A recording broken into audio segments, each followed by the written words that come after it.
Pencil నాకు ఇచ్చి రాసుకోమంటుంది. నేను ఇవ్వకుంటే కోపంగా చూస్తుంది. అంది కీర్తి. సరదాగా చేసుంటుందిలేమ్మా అన్నారు రామారావు.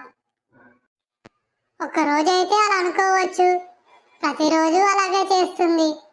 నా పెద్ద పెన్సిల్ తీసుకొని తన చిన్న పెన్సిల్ ముక్క నాకు ఇస్తుంది. అన్నీ కాస్త బాధగా చెప్పింది కీర్తి. తన దగ్గర పెద్ద పెన్సిల్ లేదేమో అమ్మా, నువ్వు అమ్మని అడిగి ఒక పెన్సిల్ తీసుకెళ్ళి తనకివ్వు, అప్పుడు రోజు ఇవ్వాల్సిన పని ఉండదు అన్నారు తాతయ్య.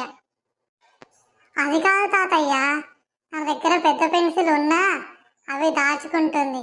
అందరిని అడిగి ఇవ్వకపోతే కొడతానని భయపడుతుంది. టీచర్కి చెబుతామని ఎవరైనా అంటే వాళ్ళని గిల్లేస్తుంది అంది కీర్తి. అప్పుడు మీ టీచర్ చెప్పకుండా ఏం చేస్తున్నారు? అలా చేయడం తప్పని తనకు చెప్పవచ్చు కదా.